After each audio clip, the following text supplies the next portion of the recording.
Firefly, and it's messing with MVP's fight.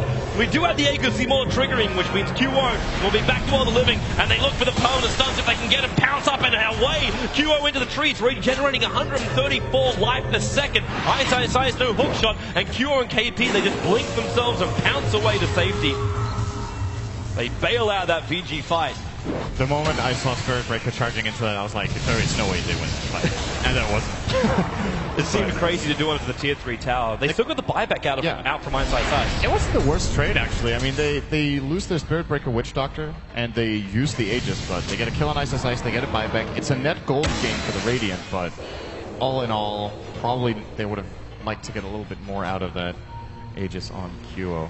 But it's the way MVP wants to play this lineup. They want to keep the pressure on VG Gaming. They want to think, okay, VG Gaming, you have to rotate to stop us. You see how quickly VG move out on the map.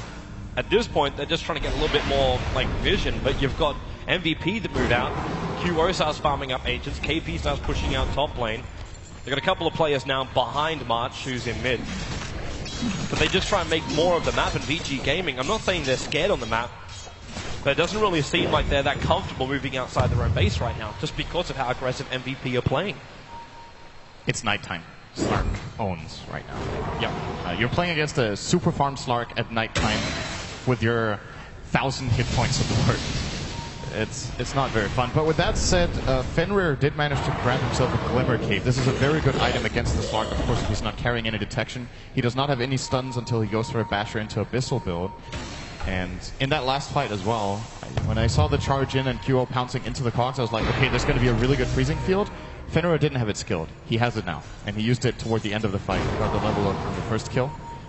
Glimmer Cape freezing field could really be a problem for MVP. Do they have any detection on QO actually don't. Jumping in, they're going after Super, the charge there too. They're fully armored up. The weave was used before this fight, so it's going to be difficult to inflict any kind of damage. Ice, at least cocking them in, but now your death ward again being cancelled. The adaptive strike going to work, and Fenrir lets it go, but there's not many of MVP around to actually take the damage. Super, look at Blade, he actually brings down QO March. The job will be finished. It was the Urn Charge that was doing the work, and Fenrir trying to control up a Spirit Breaker, but that's one mad cow being chased out. In fact, he's just running himself away, letting KP blink further away from VG Gaming. And still a 2-for-1 transfer, that'd be a 2-2 as Morphling ends the Queen of Pain streak.